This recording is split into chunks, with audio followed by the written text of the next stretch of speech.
얼마 전입니다. 제가 사는 아파트에 예고도 없이 정전이 되어졌습니다. 방송의 안내도 없었습니다. 그때가 저녁 8시쯤이었는데 갑자기 캄캄해지니 어떻게 할 수가 없었어요. 초를 찾기 위하여 더듬거렸는데 갑자기 캄캄해지니까 찾기가 쉽지 않았습니다. 무엇을 해야 될지를 몰랐습니다. 밖을 내다보니 아파트 전체가 캄캄해졌습니다. 경비실에 연락도 할 수 없었습니다. 사람들이 밖으로 나오는 소리가 들렸습니다. 그러던 중 전기가 들어왔습니다. 저는 그때 밝은 것이 이렇게 좋은 것인가, 다시 한번 밝다는 것에 대한 좋은 마음을 가지는 경험을 했습니다. 그 시간이 불과 한 15분 정도밖에 안 되었습니다.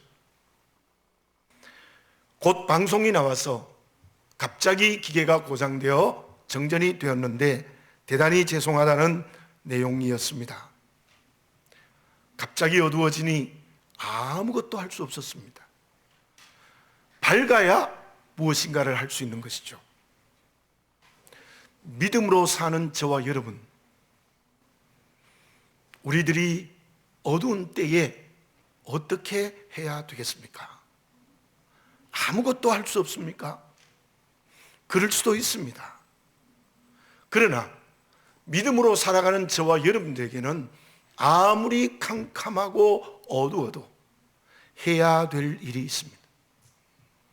요나는 니느웨에 가서 하나님의 심판의 말씀을 증거하라는 명령을 불순종했습니다. 그러다가 풍랑의 책임을 지고 바다에 던져졌고 큰 물고기 뱃속에서 사흘을 지나게 되어졌습니다. 저는 잠깐의 어두움에도 당황하고 아무것도 할 수 없었습니다. 요나는 그 어둡고 냄새나는 곳에 사흘 동안이나 있었습니다. 꼼짝없이 아무것도 할 수 없죠. 요나가 아무것도 하지 않았습니까? 그렇지 않습니다. 2장의 전체 내용이 물고기 뱃속에서 요나가 한 일이 기록되어져 있습니다. 요나서 2장 4절을 봉독해 드립니다. 내가 말하기를 내가 주의 목전에서 쫓겨났을지라도 다시 주의 성전을 바라보겠다 하였나이다. 요나는 철저하게 회개했습니다. 내가 주의 목전에서 쫓겨났습니다. 이제는 더 이상 말씀의 반대 방향으로 도망하지 않겠습니다.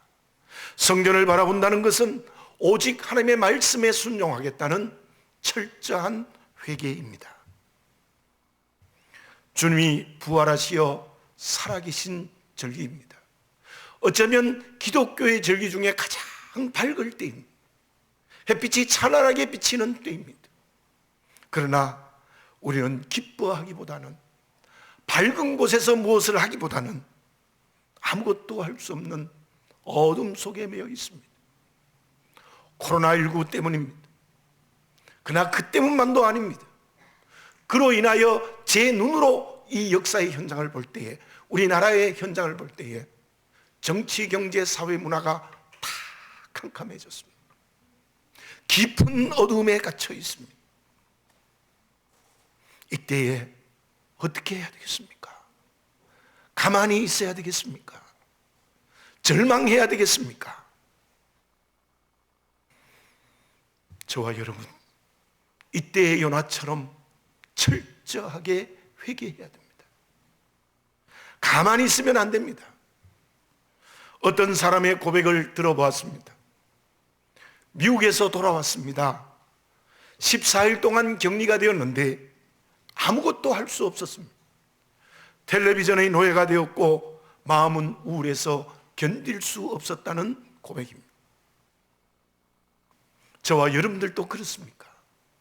믿음으로 사는 우리는 그렇게 되면 안 됩니다. 이때는 더 철저히 요나처럼 회개해야 되는데, 그 죄는 내 죄뿐만 아니라 느헤미야처럼 이 민족, 나라의 죄를 내 죄로 알고 회개해야 될 때입니다. 그때 하나님은 어떻게 하셨습니까? 요나서 2장 10절입니다. 여호와께서 그 물고기에게 말씀하시매 요나를 육지에 토하니라. 하나님께서는 요나를 육지의 밝은 곳으로 그를 인도하셨습니다. 저와 여러분들이 이 어두운 때에 철저히 회개하면 코로나19의 모든 병을 치유하고 회복할 뿐만 아니라 이 병균이 사라지게 할 뿐만 아니라 이 어두움을 새벽의 밝은 빛을 비춰주시는 은혜를 허락하여 주실 줄로 믿습니다. 주님이 공생애를 시작하면서 하셨던 말씀에 이때 순종해야 됩니다. 마가복음 1장 15절입니다. 이르시되 때가 찼고 하나님의 나라가 가까웠으니 회개하고 복음을 믿으라 하시더라. 저와 여러분, 이때 해야 될 일은 더 하나님의 나라가 가까웠으니, 종말론적인 하나님의 나라의 뜻이 있으니 회개하고 복음을 믿는 역사가 우리에게 일어나야 될 줄로 믿습니다. 그러면 이 어두운 때에 진정 회개했다면 그 회개의 열매를 맺는 인격과 삶은 무엇이겠습니까? 1980년대 벨기에에서 있었던 일입니다. 영화 산업이 막을 내릴 때였어요. 텔레비전과 비디오, 위성방송과 케이블 방송까지 영화 시장을 다 뺏어갔습니다. 영화 관객이 4분의 1로 줄어들었습니다. 대부분의 영화관이 문을 닫거나 적자를 보며 버틸 때였습니다. 그때 알버트 버르트라는 사람이 나타났습니다. 그는 이렇게 어려운 때에 막대한 경비를 투자하여 키네폴리스라는 영화관을 개관했습니다. 번화가의 한복판이 아니라 도시의 외곽 지역에 큰 건물로 새롭게 지었고, 스크린이 25개, 7,600여 개의 좌석, 최고의 영사장비와 음향시설을 설치했습니다. 좌석은 넓었고 평안했고 팔걸이까지 있었습니다. 첫 회에 영화 시장의 50%를 점령했고 관객이 평소보다 40%나 늘어났습니다. 영화 산업을 재생시킬 뿐 아니라 대흥행을 이루는 일이 벨기에에서 벌어졌습니다. 그는 말합니다. 나는 위기의 때가 기회임을 알고 행동했습니다. 그것은 나에게 두 번째 주어진 기회였습니다. 믿음을 가지고 살아가는 우리가 하나님에 대해서 바르게 알아야 합니다. 아버지 되시는 하나님은 우리에게 한 번의 기회만 주시는 것이 아닙니다. 두 번째 기회를 주십니다. 그런데 그 두 번째 기회는 반드시 위기를 통해서 주시는 것입니다. 요나는 믿음의 대실패를 했습니다. 말씀의 반대 방향으로 갔죠.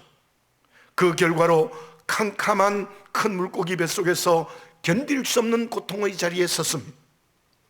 그는 그 어둡고 캄캄하고 냄새나는 곳에서 진심으로 회개했습니다. 그때 하나님은 그 죄를 용서하시고 해변으로 그를 옮기셨습니다. 밝은 곳으로 나오게 했습니다. 그리고 어떻게 하셨습니까? 본문의 말씀 1절을 봉독해 드립니다. 여호와의 말씀이 두 번째로 요나에게 임하니라 이르시되. 하나님은 요나에게 두 번째 임하셨습니다. 다시 사명의 길로 가라는 하나님의 말씀의 명령이십니다. 지금은 주님께서 부활하여 살아계신 절기입니다. 이때 주님이 주시는 명령이 무엇일까요? 두 번째 주시는 명령입니다. 죄로 말씀을 거역했던 우리들, 깨닫고 철저히 회개하는 우리에게 두 번째의 기회인 새로운 사명을 주십니다. 두 번째의 길을 열어주십니다. 그 명령은 하나님의 은혜입니다. 절대적인 하나님의 은혜, 오직 은혜입니다. 죄를 용서하시는 것도 은혜이고, 두 번째 사명을 주시는 것은 더 크신 하나님의 은혜십니다. 누가복음 15장에 예수님이 비유로 말씀하신 둘째 아들을 생각해 봅시다. 그 둘째 아들의 아버지가 어떤 분이십니까? 회개하고 돌아온 아들을 용서해 줍니다. 용서 정도를 넘어섭니다. 아들의 지위를 회복해 주십니다. 성경에는 그 후에 기록이 없지만 분명한 것은 아들이 할 수 있는 아버지의 일을 그 아들에게 맡겼을 것입니다. 참으로 그 아버지는 아들에게 준 더 큰 두 번째 은혜였습니다. 사랑하는 교우 여러분, 올해의 부활절 절기에 성령이 주시는 음성을 들으시기 바랍니다. 전문가들까지도 이 코로나가 6개월 혹은 2년을 갈 수 있다고 말합니다. 그로 인한 정치, 경제, 사회, 문화의 어두움은 더 깊어지고 어두울 것이라는 예상을 하고 있습니다. 그러나 하나님께서는 이 코로나로부터 벗어나게 하실 것입니다.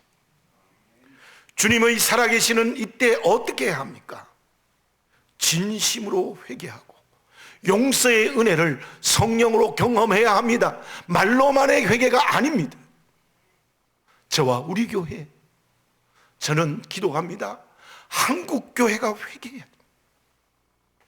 진심으로 회개해야 할 때입니다. 그리하여 용서의 은혜를 성령으로 경험해야 합니다.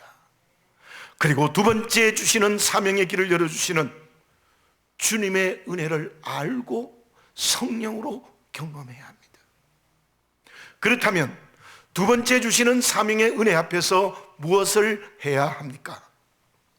요나에게 두 번째 주시는 하나님의 은혜의 명령은 2절의 말씀처럼 다시 니느웨로 가서 내가 첫 번째 명한 것을 그대로 선포하라는 것입니다. 그때 요나는 어떻게 했습니까? 3절을 봉독해 드립니다. 요나가 여호와의 말씀대로 일어나서 니느웨로 가니라. 니느웨는 사흘 동안 걸을 만큼 하나님 앞에 큰 성읍이더라. 요나는 즉시 일어나서 니느웨로 갔습니다. 즉시 순종하여 행동했습니다. 첫 번째와 똑같은 하나님의 명령을 순종했습니다. 요나서 1장 3절에도 보면 요나가 일어났어요. 제가 읽어보겠습니다. 그러나 요나가 여호와의 얼굴을 피하려고 일어나 다시스로 도망하려 하여 욥바로 내려갔더니 마침 다시스로 가는 배를 만난지라 여호와의 얼굴을 피하여 그들과 함께 다시스로 가려고 배삭을 주고 배에 올랐더라. 저때 일어난 것은 말씀을 거역한 죄된 방향을 향하여 일어난 것입니다. 그러나 오늘 본문의 말씀에서 일어난 것은 하나님의 주신 사명을 감당하기 위하여 일어난 것입니다. 저와 여러분, 지금 우리는 어떻게 일어나서 말하고 행동합니까? 완전히 달라진 요나의 모습이 오늘 우리의 모습이 되었으면 좋겠습니다. 우리 교회가 되었으면 좋겠습니다. 한국 교회가 되었으면 좋겠습니다. 요한복음 21장을 봅시다. 베드로와 6 제자들이 다시 놓았던 그물을 붙들고 갈리 바다에서 고기를 잡고 있습니다. 그때 주님이 오셔서 배 오른편에 그물을 내리라 하셨고, 그리하여 153마리의 찢어지지 않는 그물에 많은 고기가 잡혔습니다. 그때 예수님은 그 잡은 고기로 제자들과 함께 식사를 하시고 베드로에게 3번 말씀을 하셨어요. 그 중에 한 절을 보겠습니다. 요한복음 21장 16절입니다. 또 두 번째 이르시되 요한의 아들 시몬아 내가 나를 사랑하느냐 하시니 이르되 주님 그러하나이다. 내가 주님을 사랑하는 줄 주님께서 아시나이다. 이르시되 내 양을 치라 하고, 그 베드로와 제자들이 그 두 번째 주시는 은혜의 말씀에 순종하여 행동함으로 오늘의 기독교가 세워졌습니다. 어쩌면 지금까지의 구원의 열매도 그들이 일어섰기 때문입니다. 두 번째 명령에 순종했기 때문입니다. 주님 오실 때까지 구원의 열매가 맺혀지는 것은 저들이 저때 두 번째 일어났기 때문입니다. 롯을 봅시다. 아브라함의 기도를 들으시고 소돔과 고모라를 엎으시는 중에 롯의 가정을 구원하십니다. 그런데 산으로 도망하라는 명령의 롯은 하나님의 사자들에게 이렇게 부탁을 합니다. 창세기 19장 20절입니다. 보소서, 저 성읍은 도망하기에 가깝고 작기도 하오니 나를 그곳으로 도망하게 하소서. 이런 작은 성읍이 아니니까 내 생명이 보존되리이다. 롯은요, 불과 유황으로 멸망하는 그 소돔의 하나님의 심판을 보고도 소돔을 포기할 수 없었습니다. 그래서 저 작은 소알 성읍에 가게 해 주십시오 간구했던 거예요. 그러나 결국은 산으로 도망하게 되는데, 가는 중에 아내는 소금 기둥이 되고 두 딸을 통해서 이스라엘과 영원히 원수가 되는 모압과 암몬 족속의 조상이 되고 맙니다. 롯은 하나님의 심판의 때에, 어두울 때에 회개하지 않았습니다. 그러므로 소돔에 대한 욕심을 버리지 못했습니다. 더군다나 사명의 길은 전혀 가지 못했고, 그로 인하여 이스라엘 나라와 원수가 되어버리고 말았습니다. 저와 여러분, 이 말씀에 귀를 기울여 들읍시다.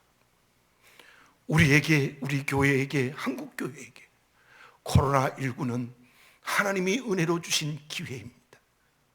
그로 말미암아 이 나라 정치가 어둡고 경제, 사회, 문화가 어두워진다 하더라도 그것도 하나님이 주시는 은혜입니다.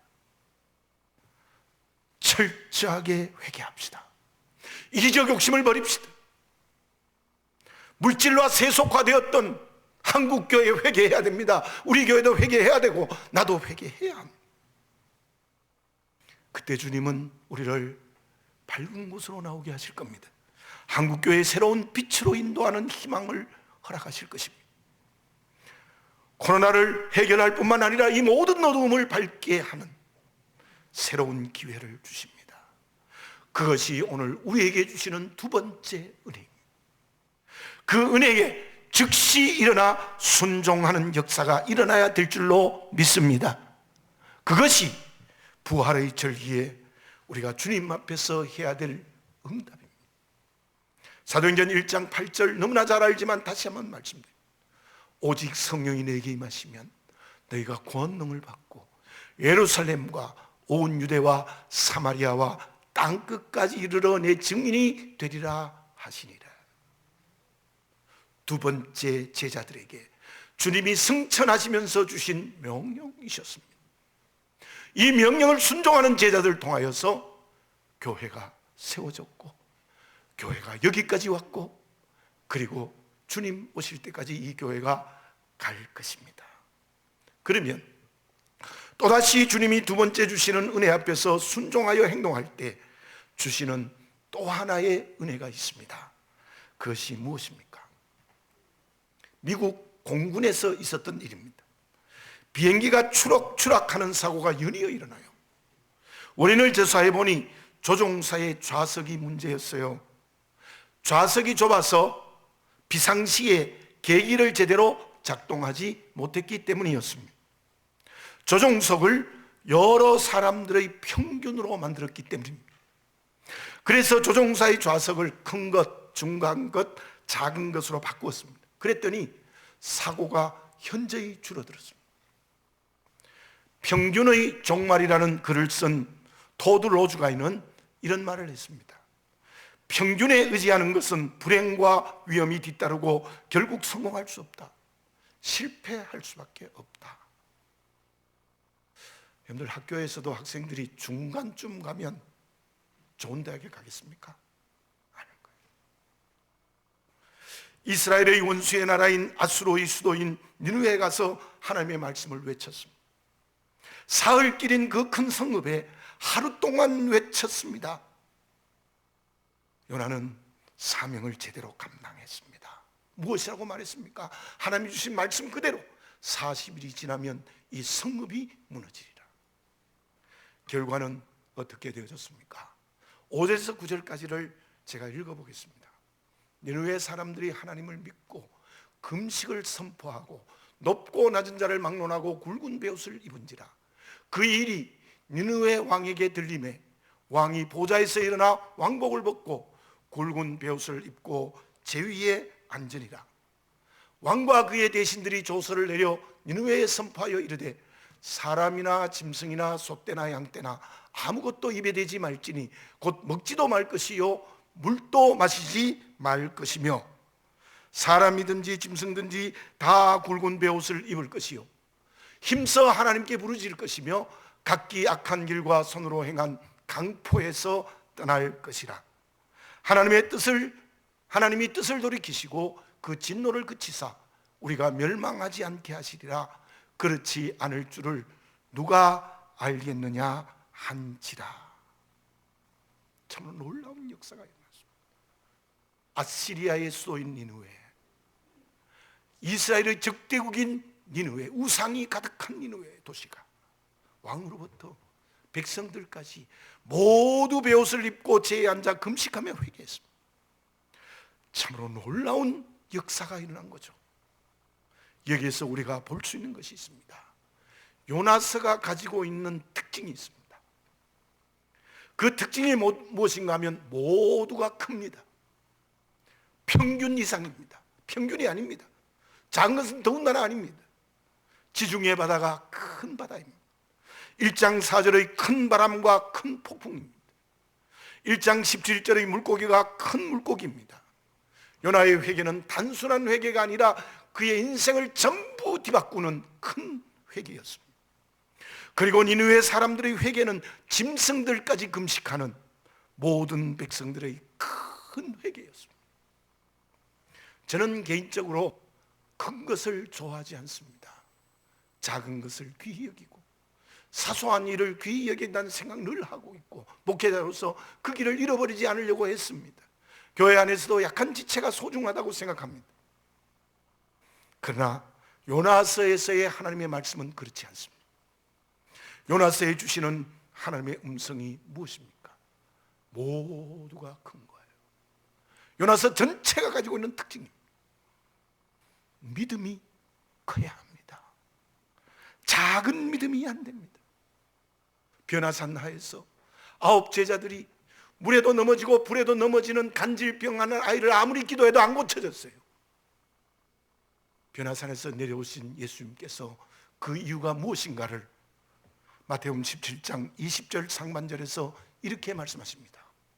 이르시되 너희 믿음이 작은 까닭이니라.